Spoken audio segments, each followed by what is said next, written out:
छ अम्बक फलेको रहेछ।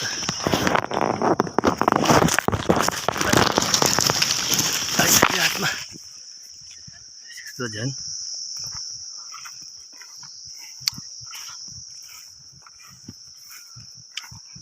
टक्क गरेको छ कफीको बोट। हामीले खाने कफी आयो फल्छ, यसरी फल्छ कफीको बोट।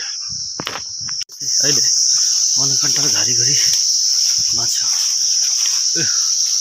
त्यस्तो छ यो घरिघरि मनकन्टर क्षेत्रमा पारेर यस्तो अवस्थामा छ।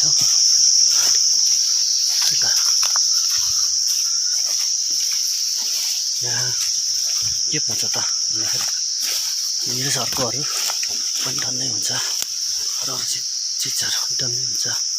के छ यहाँ यस्तो बाटो छ बिग्रिसकेको छ। अहिले अनावजनको जङ्गलमा छु एकदम।